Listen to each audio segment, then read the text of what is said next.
Jonathan was looking for a way to get arms. President Barack Obama denied Jonathan access of acquiring arms. So Jonathan asked, how do we go about it? They now decided to go to South Africa. That was when they decided to use the private jet of Pastor Ayo Orishagafo, who was from Niger Delta, then the president of Christian Association of Nigeria. And at the end of the day, we now discovered what happened. The Dasuki Gate. That most of the money that was supposed to be used in procuring of what? Arms was looted.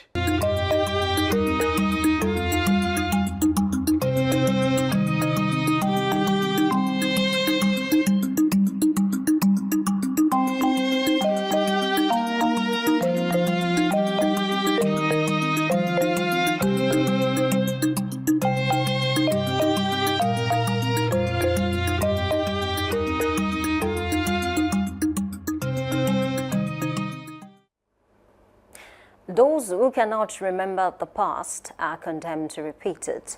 These are the words of George Santaniah. On October 1st, 2025, something unusual happened.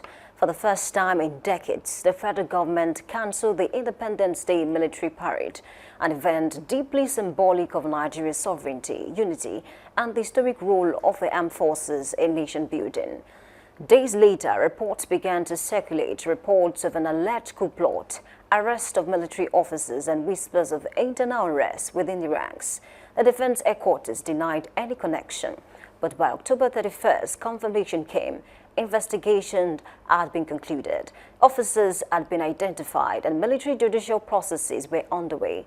This development reopens an old but unresolved national conversation. Nigeria is no stranger to the intersection of military power and political authority. From 1966 to 1999, the gun often dictated governance, coups, counter-coups, and prolonged military rule shaped our institutions, civil-military relations, and even our democratic anxieties. So when allegations of coup plotting surface in a democratic era, no matter how firmly denied or institutionally undone, it forces us to ask deeper questions. Has Nigeria truly moved beyond the shadow of military intervention in politics? What lessons from our past still echo in the present? And how strong are the democratic safeguards that separate today's Nigeria from yesterday's school? This morning, on The Big Story, we examine Nigeria's military and politics. How does the past inform the present? Joining me is Ignatius Ebosa-Lumelfino, researcher and public affairs analyst. My name is Oluwayemi Adelakun. Let's interrogate history so we can better understand today. Good morning and welcome. Good morning, Oluwayemi Yimi Adelakun. Right, it's great to have you this morning. So let's talk about the coup now. But before we actually talk about what happened recently, I want to believe, I'm of the opinion that we cannot fully understand the present without taking an adventure into the past, which will help us understand the present. You know, barely 6 years after independence, Nigeria gained independence in 1960, and 1966, there was a coup. Certain factors led to this coup, led to the military incursion. We have the external factors and, of course, the internal factors. Speaking about the internal factors, I'm talking about factors that are generated from within the military.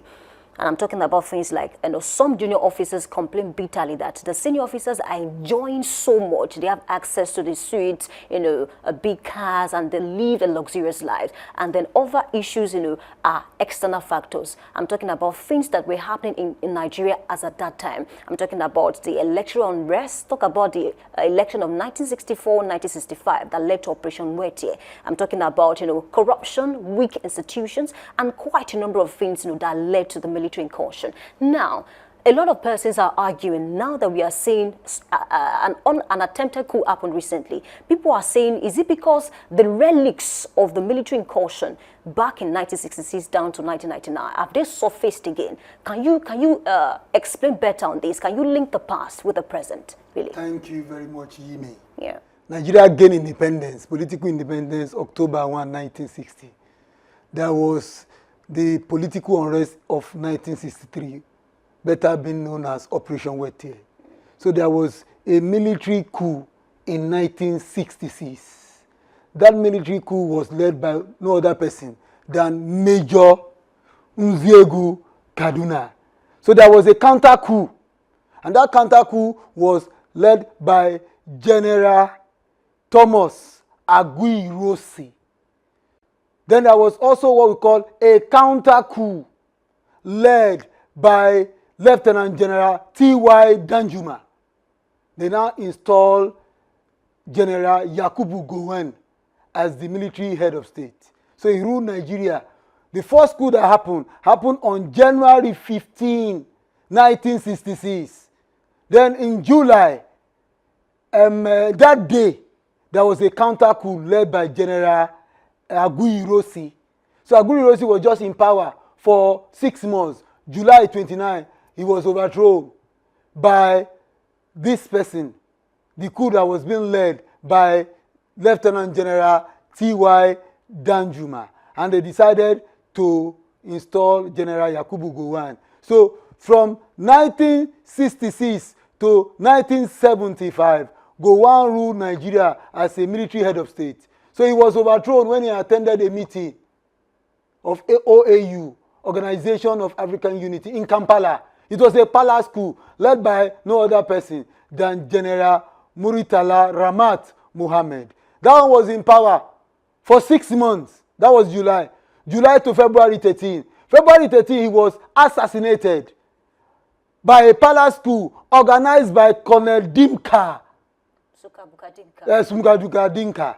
So he was assassinated. It was on a Friday, Jumat service. The military head of state was attending a Jumat service. So he was now assassinated. At the end of the day, there was confusion in the country. So the military institution now decided to install General Olusegun Obasanjo to become the military head of state. So he was just there for 3 years. From 1976 to 1979, before he now handed over to a democratically elected president in 1979. That was October 1.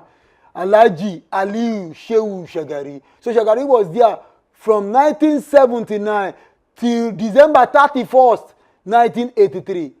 Because from 1979 to October 1, 1983, that is 4 years. So he won a second term in office. But there was a political instability and controversy surrounding that election. So this man, Major General Muhammadu Buhari, they organized their own coup and they overthrew a democratically elected government. So on August 27, 1985, General Ibrahim Badamasi Babangida organized a palace coup.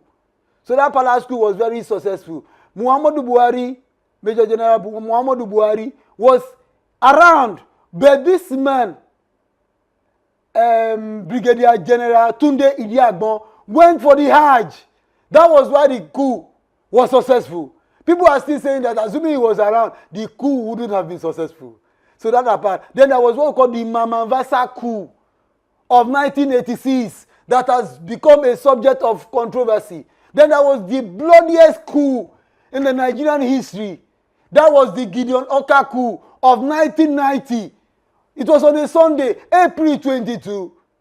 Do you know that the ADC to General Ibrahim Badamasi Babangida was killed in that coup? It was a bloody coup.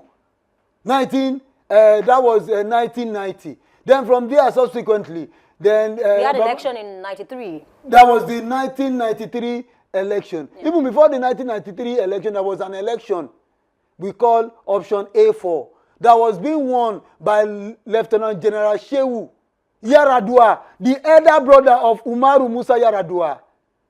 He won that election, but Babangida cancelled that election. That was in 1992. That was when we had the issue of senators. We had an existing senators in 1992. There was an election. But in one of 1993 was the one that was being annulled, the June 12th, 1993 presidential election that was being annulled. So because Babangida ruled from 1985 to 1993. So on August 26, he decided to do what? Step down. We had Abacha. Yes, he stepped down, not for Abacha. He stepped down and handed over to Chief Ernest Shonekan. Abacha came to play. So Shonekan was there for 88 days. So on November 20, there was a palace coup led by who?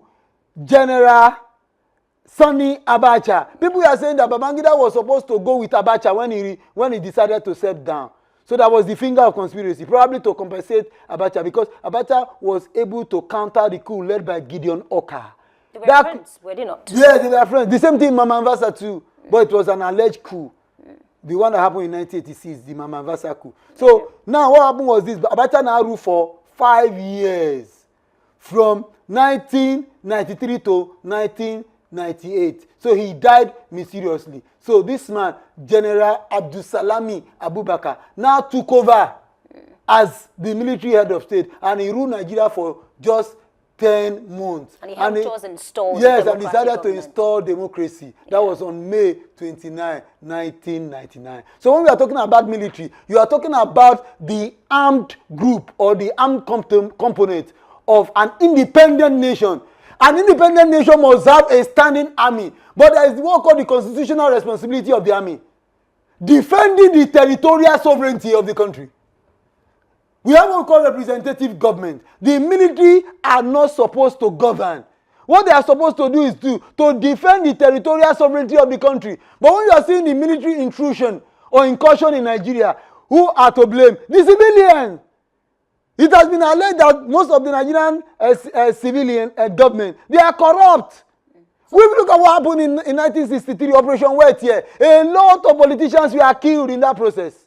I mean, it led to ethnic rivalry, yes, especially the Western region. But Ofino, in your view now, your own opinion, are you saying that the factors that led to the military incursion in 1966 are evident in the present administration? Do you know what Aristotle said? He said there is enough for everyone's need, but there isn't enough for everyone's greed. Are they not still in place? We are having a democratically elected government that is corrupt. The cost of governance is so high. During the days of the military, there was discipline. Let me give an instance. The late military head of state, General Ramat Mohammed, Muritala Mohammed, ruled for 6 months. He was a socialist. He was the one that introduced what called the indigenization policy. He was a socialist. Up to date, people are still celebrating Muritala Mohammed. I remember General T.Y., General Thomas Aguiyi-Ironsi. He was the one that abolished the regional government and decided to introduce the unification decree. That unification decree abolished the regional government. Nigeria was practicing what we call parliamentary system of government. He abolished it and decided to establish what we call the unification decree. So Nigeria became a federation. In 1967, when there was what we call a civil war between Biafra and the Federal Republic of Nigeria, Gowon decided to introduce states.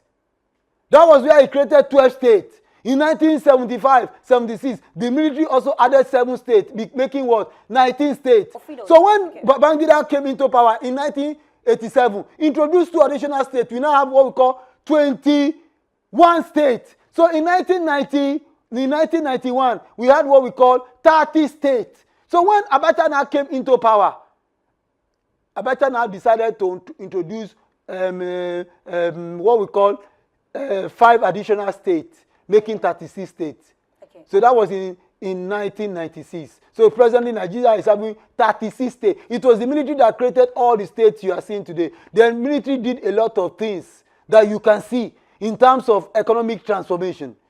There was what we call the Directorate for Food, Rural, and the Directorate for Food, Road, and Rural Infrastructure, DFRI. There was what we call the Mass Mobilization for Socio-Economic Reform. That was MAMSA. NYC also came, but because of time now, because we've been able to trace the past now, let's focus on what happened recently.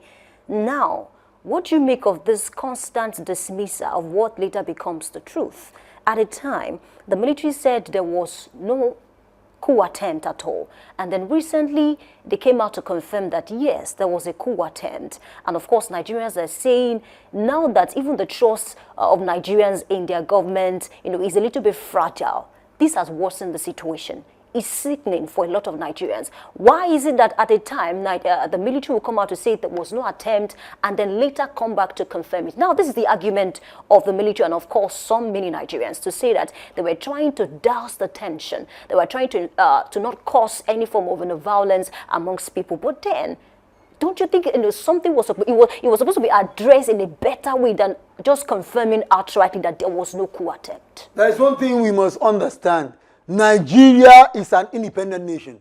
So when you are talking about our Independence Day anniversary, it's a day of celebration. But it was cancelled. Later we now got to know that there was an attempted coup, which the government even denied, probably to douse the tension in the country. But before now, there have been what we call military insubordination, especially those who are fighting against terrorists in the northeast region of the country. Are they well paid? Are they being paid? We have to be honest to ourselves. How many of these men and their children are actually being taken care of by government? You know the military, they are not politicians. They are not supposed to be biased. The military are not supposed to be partisan. They lose their sleep so that you and I can sleep. They lose their life so that you and I can live. Are you talking about the junior officers now? I'm talking about the junior officers. Okay. I'm not talking about the senior military officers. The senior military officers in Nigeria, they are capitalists. Most of them are politicians. Are they willing to die for the country? Do you know what it means for you to be a military officer in the United States?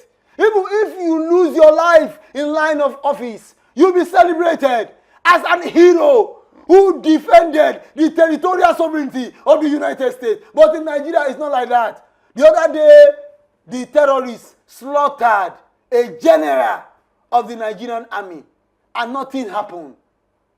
So pathetic. These are men who lose their comfort so that you and I can enjoy our comfort. They lose their sleep so that you and I can sleep comfortably. They lose their life so that you and I can live. Are we not supposed to take good care of them? It's the failure of the civilian government. The civilian government keep amassing wealth to themselves.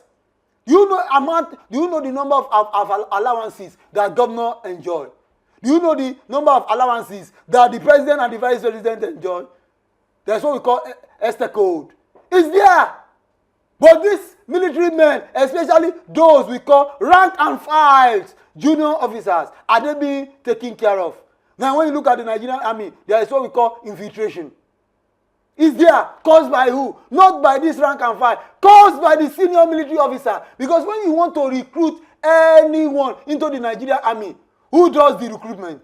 Is it the junior officer? Okay, no, it's the senior officer. Okay. So they have compromised. Okay, thank you so much, Ofino. Now that you have said that a lot of the junior officers are not well, taken care of, is there no better way to express that to the ruling government instead of a coup? Because a lot of people, a lot of philosophers, say researchers, they will tell you that it doesn't matter what is going on in the administration. A coup is never the solution. Because we've seen what it did, the last, especially for a country like Nigeria. Is there no better way to express those grievances? Sometimes in some country, coup becomes the best option. Really? Though not necessary. The doctrine of necessity. I don't agree with that. No, that's the fact. We've seen cases whereby, okay, the military will take over and then they become worse than the democratic elected government. A good example. Colonel Muammar Gaddafi. He was a socialist. He was a military leader. Till date, there is crisis in Libya caused by the West. The Libyans are still regretting for assassinating their president. But the Libyans that you're talking about protested against their leader at the time. Because there was a conspiracy. Really? From the West. Because this man believed in a United States of Africa. That Africa must be one. Go to Libya during the days of Gaddafi. He was a military leader. It's not about whether you are a civilian leader or a military leader. It's about you becoming a visionary leader. I talked about General Muritala Muhammad. For 6 months that he ruled Nigeria, he introduced what we call indigenization policy. There used to be what we call British petroleum. What about he now converted it to what we call African petroleum. Ofino, what about Abacha loot? I mean, for years now, Billions of naira were stashed in international banks across the nations, across the continent. And then you discover that, as a matter of fact, it's just maybe last year or this year that we have not received pocket money from the grave. There was a particular year, up to 3 times, huge amount of money was sent to Nigerian government. Well, let me give you an example, the good side of Abacha. Okay. I'm going to give you his good side. Okay. There is one man they call Professor Sam Aluko. He was the Minister of Finance and the special advisor to economic affairs during the days of Abacha. He ensured that we what called economic stability. The Nigerian currency was stable. Then Nigeria was declared as a pariah state. Do you know that during the days of Abacha, they removed the oil subsidy. They now introduced one thing, what we call Petroleum Trust Fund, PTF. Buhari was appointed as the chairman of PTF. There was rural infrastructure, massive infrastructure in this country. But there was looting, and that's why we are getting. There will be looting. Okay. I'm just trying to tell you, we have some military men that are very intelligent. Look at General Ibrahim Badamasi Babangida. He introduced a lot of things. Then, when you are talking about the Federal Road Safety Corps, it was Babangida that introduced it and appointed Professor Wole Soyinka to be the pioneer chairman of that agency. Okay, another issue with the military incursion in Nigeria is the fact that a lot of persons, were really not tried. They were not tried. They were executed, during the military era. Especially during the days of Muhammadu Buhari, there was public execution. Yeah. Buhari was not feared when they took over power. The civilian governors in the south were incarcerated, but those in the north went scot-free. On Obanjo, they arrested him, the former governor of Ogun State. The former governor of Bende State, Professor Ambrose Ali, was also incarcerated. The same thing they did to people like this man, our governor in Oyo State, Omololu Oluloyo. But the governors in the north, they went scot-free. So there was a free-home charge that they were being corrupt. But what about the northern governors? We have to be honest to ourselves.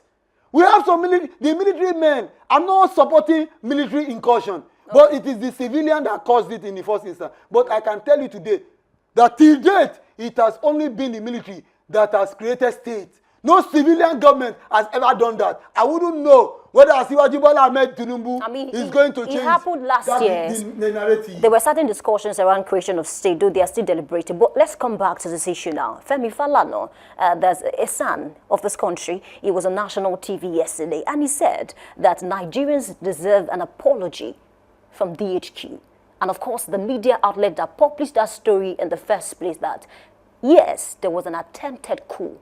What do you make of that? Do you think the apology will make for anything at all? It doesn't make for anything. Really? I remember this man, Dasuki. Dasuki was the national security advisor to President Goodluck Ebele Jonathan. So when the issue of Boko Haram crisis started and he wanted to escalate, Jonathan was looking for a way to get arms. President Barack Obama denied Jonathan access of acquiring arms. So Jonathan asked, how do we go about it?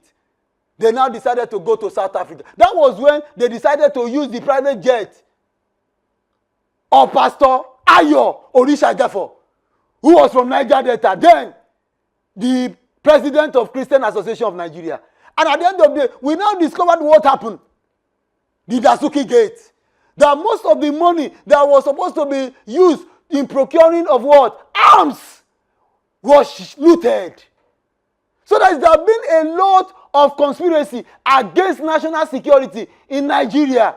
And when we are talking about national security, it must never be compromised. The issue of security is highly classified. To down the tension, that was why the military institution now said that it was a speculation. At the expense of integrity, really? No, this is not the issue of expense of integrity. The word integrity is relative. It is. We are talking about national stability. Yes. But what about the trust that Nigerians should have in their government? I know that there is what we call trust deficit. Okay, do not forget that this is not the first time that something like this will happen. We see cases whereby the federal government will say, okay, no, this did not happen. And at the end of the day, they turn around to say, yes, it did Sometimes they said it is politically motivated, that coup. They probably the presidency does not want certain part of the country to dominate some senior military ranks. So there was a frame-up charge, a sting operation. Sometimes government lie under oath in order to promote what? National peace and stability. Nigeria is a complex country. You know, when Aguiyi-Ironsi organized a counter coup against Nzegu Kaduna, he took over power. The North were not satisfied. General T.Y. Danjuma was not satisfied until they came to this place to assassinate who? General Thomas Aguiyi-Ironsi. And this Yoruba man, Adekule Fajuyi, paid the supreme price. You know, the head of state came to visit the western region. And we all knew what happened. Those who countered the coup now came. They came for who? General Thomas Aguiyi-Ironsi. But Adekule Fajuyi said, no, this is my guest, the military head of state. He paid that supreme price. That is a Yoruba man for you. A hero. So it was more of an ethnic coup. The one led by Nzegu Kaduna, till date, they are still saying that it was an Igbo coup. When he organized that coup, they killed Ahmadu Bello. There are several sides to that story, and I will not want us to create an impression Balewa was killed. But they killed this man too, Akitola, Samuel Ladoke Akitola, the premier of Western Region. Tafawa Balewa was also killed in the first coup, 1966. No, I'm talking about Nzegu Kaduna coup. Okay. They killed a lot of people. But when it came to the issue of Zeke was not around. When it came to the issue of the premier of Eastern Region. So that was why they saw it as an ethnic dimension in that coup. And that has Till today, it has been refuted that it was not an Igbo coup. But till today, how do you change the narrative? These are the issues that we have in our hands, and I think it's the duty of the historians and the researchers to correct those notions. But now let's talk about the arrested, or let me say the detained officers now. According to Section 35 of Nigerian Constitution, you are not expected to detain officers, military officers, for more than 3 months. And I guess, can I land, please? And I guess that's the reason why, you know, after 3 months, they are saying they will take the matter to court now. But then this is the problem now, and I think Femi Falana also mentioned it as well. He said these detained officers, they don't have access to their doctors, they don't have access to their lawyers or their family members. Is that not a problem? Because, I mean, they need to be defended in court. I remember those who are trying to organize the coup, we must ask the question, why do they want to organize the coup in the first instance? Okay. Is there a problem on ground? Fine, yes or no. We must know the reason. Now, I remember the Oladipo Diya coup against Abacha. Okay. Then they also robbed Chief Olusegun Obasanjo. Chief Olusegun Obasanjo is a man of destiny. I'm telling you, he's a man of destiny. I remember that time. Diya cried, Lieutenant General Oladipo Diya. He was the chief of general staff. Up to today, they said it was a frame-up coup. Because the Yorubas wanted what? A return to democracy. They wanted that stolen mandate to be returned back to who? Chief MKO Abiola. And you know Lieutenant General Oladipo Diya was a Yoruba man from Ijebu. The mandate that was stolen from a Yoruba man who was also from Egbaland, the same Ogun State. You can see the style of politics being displayed within the military institution. The military cabal, there used to be what called Kaduna Mafians. You are talking about the military cabal, the military politics. I think this cuts across all the ethnic groups that we have in the country. I don't want us to focus too much on a particular region. You are talking about those coup plotters. Yeah. They should have access to medical services within the confine of the law. Okay. It should be what? Within the confine of the law. Chief Femi Falana should not be too emotional. You think he's being emotional? Yes! He should not be too emotional. He's trying to interpret the law according to some No, he should not be too emotional. Okay. The law says that when you organize a coup, you'll be court-martialed, especially if that coup failed. Let's assume the coup was successful. Who says they will not have assassinated the president that you people elected? So the life of the president must never be put in jeopardy. Right. Ofino, the law says that the law will punish the intent and the action. Whether it fails or not? And then Femi Falana also mentioned one thing that, these people should be charged to a civil court, not court-martial, because we do not run a military government as it is. This is a military institution. Okay. They will be court-martial based on the military law. Not a civil court. Not a civil court. They are military. They are not civilian. I remember my friend, when during his campaign, they wanted to assassinate him, President Donald Trump. Those who made attempt to assassinate him, at the end of the day, they were gunned down. They are civilians. They are not military. Because the military men in America knows that constitutionally, they are not allowed to rule America or to govern. Okay. So they must be court-martial.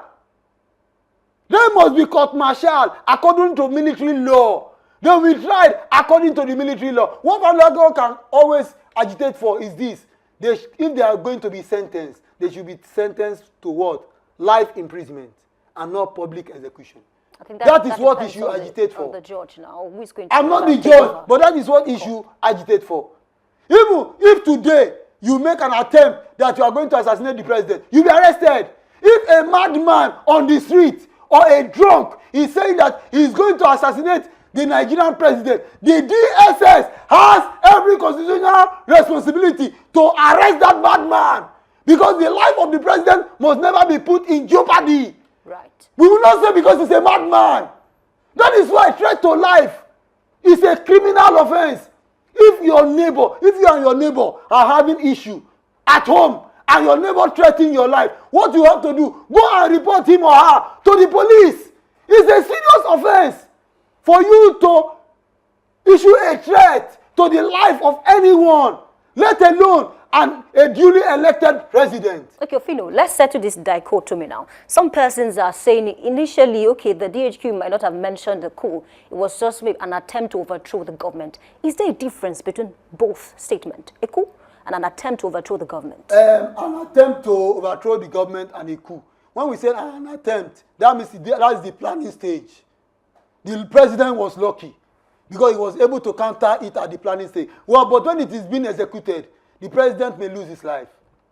Babangida was very lucky, but his ADC, aide camp, was not lucky. He was killed. Ofino, Aristotle we always mentioned while he was alive. There's something called a means to an end. Yes. It was an attempt, but it was a means to actually achieve something. Let me give you an example. Is there really a difference? Let me give you an example. When an armed robber is caught, it still remains a substance. But when the presiding judge, is going to roll out the case, you know what he's going to say? He is going to address this person. You, Mr. So. The first offense is this: conspiracy to steal. Later they will now say 2, stealing. So the same thing applies to what? Attempted coup. Conspiracy to do what? To overthrow a duly elected government. So when you talk about your plan, it comes from your mind and your heart. Those shows that those senior military officers have been planning and planning and planning. Do we know when they have been planning? Nobody knows. And so, just like you mentioned, the president is lucky was at the planning stage. Yes, at the planning stage. I remember Harry Hoka, the leader of the movement for the emancipation of the Niger Delta, that bombed Abuja during October 1 Independence Day celebration. You remember Harry Hoka, movement for the emancipation of the Niger Delta, Okay. Later they arrested him at where? They arrested him in South Africa. It was an offense. Yeah. During a public function, October 1 bombing, during the days of Jonathan, it happened. And I think that's why the parade because he felt that he felt that he has every constitutional right to express his dissatisfaction about Jonathan's government concerning the issue, the plight of the people of the Niger Delta. No, we have laws in the country, and violence cannot be used to correct violence. Exactly. And then just before we go, let's talk about certain things now. There are certain African countries that have never experienced, another coup ever since they gained independence. Talk about Senegal since 1992 when they gained independence. Talk about South Africa and Cape Verde too. So, what do you think the Nigerian government should do to avoid further attempts? Those countries are actually governing well. There is difference between governance and politics. In Nigeria today, what their government are doing, they are doing more of politics than governance. Let me give you an example. Look at Wike. Yes, I'm Wike. He's more interested in politics than governance. You have been appointed as the minister of the Federal Capital Territory, Abuja, to oversee Abuja. But you are more interested in the politics that run in River State. According to his appointer, he's doing a good job with that. Because it's a plus to the president. Okay. It's a plus to him. Okay. You know, in politics, there is what we call the conspiracy theory. So the conspiracy theory is in favor of Mr. President himself. So Wike himself is a political spoiler doing the bidding of the presidency. Okay, before we go, you said that the government, the current administration should rule well. What other things do you think they should put in place? They must rule well. Okay. Economic policies that does not transform the life of the ordinary Nigeria will be best being described as what? A bad policy. We have some economic policy that is working in other countries of the world. But there is one thing you have to work on. You work on our what? Our own peculiarity. Okay. Our mindset. Nigeria is a complex country. We don't want a military coup anymore in this country. I would love a situation that Nigeria will mark 100 years of existence since 1999 without any military incursion. Who says it's not possible? It is possible. If the civilian government decide to rule and govern well. Look at the military institution. Look at the Nigerian police force. In the military, the government will buy your kits for you. Everything you need. But in the Nigerian police force, you are the one that will buy your kit. That is discriminatory. The Nigerian police force is saddled with the responsibility of what we call internal security. They lose their life so that you and I can live.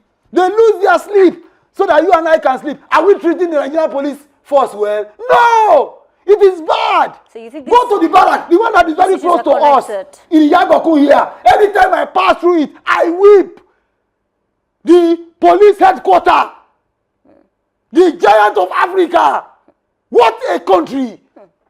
It saddens my heart. My heart bleeds. Really? Very close to us here, Yagoku. Very close. It's really the barrack, very sad. We need to go. Very sad. We need to what a country. What a president and what a people.